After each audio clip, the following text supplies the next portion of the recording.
Hello everyone. तो आज हम पढ़ने वाले हैं एक्सिलरी या फिर सर्कमफ्लेक्स नर्व के बारे में।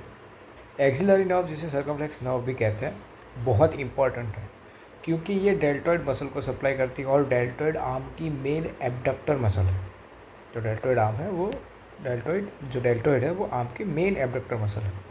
मतलब आर्म को साइड में उठाने का मेन काम इसी नर्व पर डिपेंड करता है। सर्जिकली ये बहुत ही इम्पोर्टेंट है क्योंकि सर्जरी के पॉइंट ऑफ व्यू से शोल्डर डिसलोकेशन और surgical neck of humerus fracture में ये बहुत कॉमनली इंजर्ड हो जाती है। ये जो है वो ब्रेकर प्लेक्सिस के पोस्टीरियर कॉर्ड की एक स्मॉलर टर्मिनल ब्रांच है और रूट वैल्यूज C5 और C6।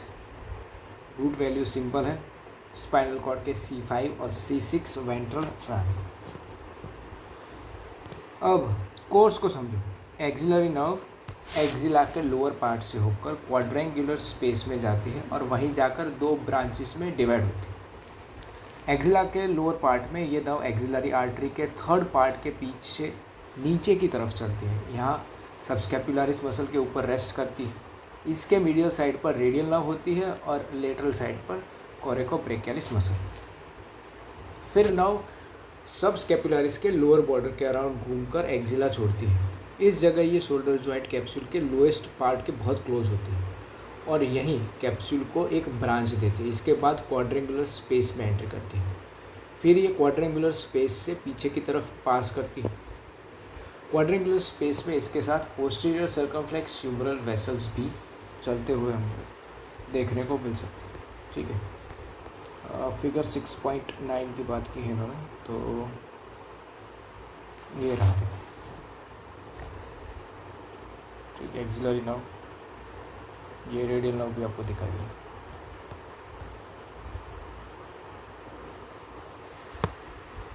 अब अगर हम बात करें इस स्पेस का सुपीरियर बाउंड्री की, तो ये दो पार्ट में है समझो। आगे सबस्कैपुलरिस और पीछे टेरेस माइनर, और दूसरा है शोल्डर कैप्सूल का lowest part. Laterally surgical neck of humerus, inferiorly teres major, medially long head of triceps brachii. Quadrangular space के अंदर ही ये नर्व एंटीरियर और पोस्टीरियर ब्रांचेस में स्प्लिट हो जाती है। एंटीरियर ब्रांच के साथ पोस्टीरियर सर्कमफ्लेक्स ह्यूमरल वेसल्स चलते हैं।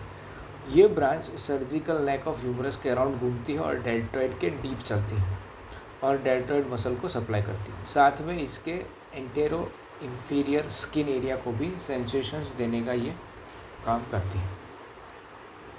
पोस्टीरियर ब्रांच टेरेस माइनर और डेल्टॉइड के पोस्टीरियर पार्ट को सप्लाई करती है। टेरेस माइनर वाली ब्रांच पर एक स्यूडो गैंग्लियन होता है, मतलब देखने में गैंग्लियन जैसा, लेकिन अंदर फाइब्रस टिश्यू और फैट होता है, न्यूरॉन्स नहीं। ठीक है, पोस्टीरियर ब्रांच फिर डेल्टॉइड के पोस्टीरियर बॉर्डर के लोअर पार्ट पर डीप फेशिया को पियर्स करती है और आगे चलकर upper lateral cutaneous nerve of arm बन जाती है। यही डेल्टॉइड के नीचे स्किन को सेंसेशंस देती है। ठीक है, तो एंटीरियर ब्रांच, तो अब अपने को ये याद रखना है एक्सिलरी नर्व का फ्लो कि posterior cord C5 C6 lower axilla, फिर वहाँ से क्वाड्रेंगुलर स्पेस, वहाँ से anterior branch plus posterior branch. Anterior branch जो है वो deltoid plus antero inferior skin, posterior branch जो है वो teres minor plus posterior deltoid plus upper lateral cutaneous nerve.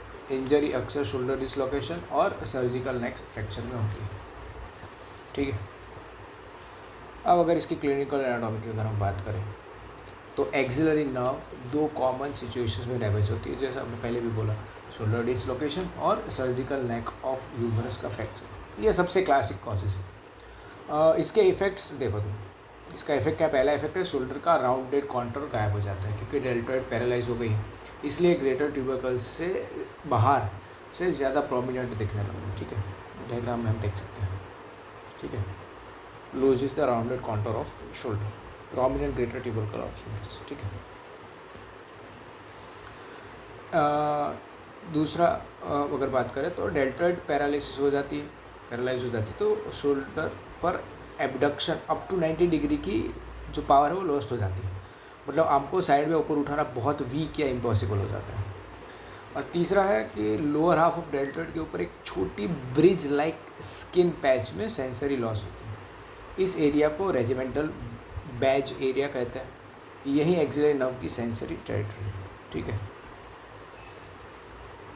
तो एक्सिलरी नर्व के क्लासिक्स 3 साइड आपको याद रखना है। Rounded shoulder lost, deltoid paralysis में एबडक्शन 90 डिग्री तक लॉस, और regimental badge area sensory loss, ठीक है।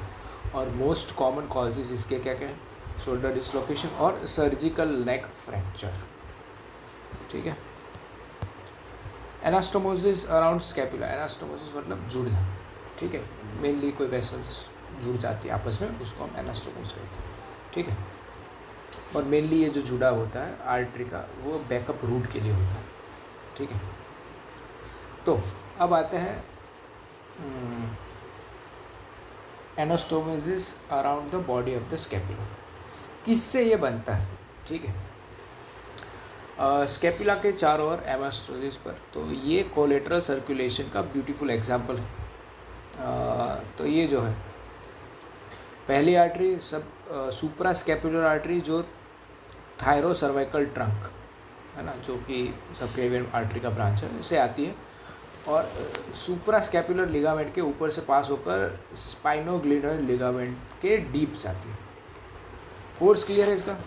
सुप्रा स्कैपुलर लिगामेंट के ऊपर और स्पाइनोग्लिनोइड लिगामेंट के अंदर। दूसरी जो ब्रांच है वो है ट्रांसवर्स सर्वाइकल आर्टरी का डीप ब्रांच, फिर वही थायरो सर्वाइकल ट्रंक से। तीसरी सर्कमफ्लेक्स स्कैपुलर आर्टरी, जो सब स्कैपुलर आर्टरी की ब्रांच। गोल्डन क्लिनिकल पॉइंट जो आपको याद रखना है कि ये एनास्टोमोसिस सबक्लेवियन के फर्स्ट पार्ट और एक्सिलरी के थर्ड पार्ट्स के ब्रांचेस के बीच है, और ये सब इंटरकोस्टल आर्टरीज के साथ भी कनेक्ट हो जाते हैं। अब अगर हम बात करें anastomosis over the acromion process, तो थोरेको एक्रोमियल आर्टरी का एक्रोमियल ब्रांच एक्जिला का सेकेंड पार्ट से, सुप्रा स्कैपुलर आर्टरी का एक्रोमियल ब्रांच सबक्लेवियन के फर्स्ट पार्ट से, पोस्टीरियर सर्कमफ्लेक्स ह्यूमरल आर्टरी का एक्रोमियल ब्रांच एक्सिलरी के थर्ड पार्ट से। यहाँ भी subclavian first part plus axillary second और थर्ड पार्ट का एनास्टोमोसिस देखने को मिलता है। क्लिनिकल इंपॉर्टेंस ये है कि अगर सबक्लेवियन आर्टरी का डिस्टल पार्ट या एक्सिलरी आर्टरी का प्रॉक्सिमल पार्ट ब्लॉक हो जाए तो एनास्टोमोसिस कोलेटरल सर्कुलेशन प्रोवाइड करके आर्म को ब्लड पहुंचाती रहती है, इमरजेंसी बैकअप सिस्टम। यूमरस के मिडल 1/3 फ्रैक्चर में रेडियल नर्व इंजर हो सकती है क्योंकि लोअर ट्रायंगुलर स्पेस में चल रही होती है। रिजल्ट रिस्ट ड्रॉप, यानी रिस्ट और फिंगर्स एक्सटेंड नहीं हो पाते, classic sign of radial nerve palsy, ठीक है। तो ये 6.11 फिगर ये देखो, ठीक है। इसके अंदर आपको सारी की सारी ब्रांचेस के साथ हमें यहाँ पे देखने को मिल सकता है। Thyro cervical trunk subclavian artery है, इसकी ब्रांच है। उसके बाद एक्सिलरी आर्टरी देखने को मिल रही है, deep branch of transverse cervical artery side में जाती हुई दिख रही है, सब स्कैपुलर आर्टरी दिख रही है, सर्कमफ्लेक्स स्कैपुलर आर्टरी दिख रही है, असेंडिंग ब्रांच है, acromial branch of थोरेको acromial trunk है, सुप्रा स्कैपुलर आर्टरी है, पोस्टीरियर सर्कमफ्लेक्स ह्यूमरल आर्टरी है, ब्रेकियल आर्टरी, ठीक है। तो अब आ जाते हैं फैक्ट्स टू रिमेंबर के ऊपर। तो डेल्टॉइड के एक्रोमियल फाइबर्स मल्टीपैनेट हैं। Rotator cuff SITS supraspinatus, infraspinatus, teres minor, subscapularis. Deltoid injection middle में, अपर पार्ट में axillary nerve danger. Upper triangular space में सिर्फ circumflex scapular vessels, quadrangular space में axillary nerve plus posterior circumflex humeral vessels, lower triangular space में radial nerve plus profunda brachii vessels. Dawbarn signs subacromial bursitis. तो अपने को अब क्या क्या याद हो गया है?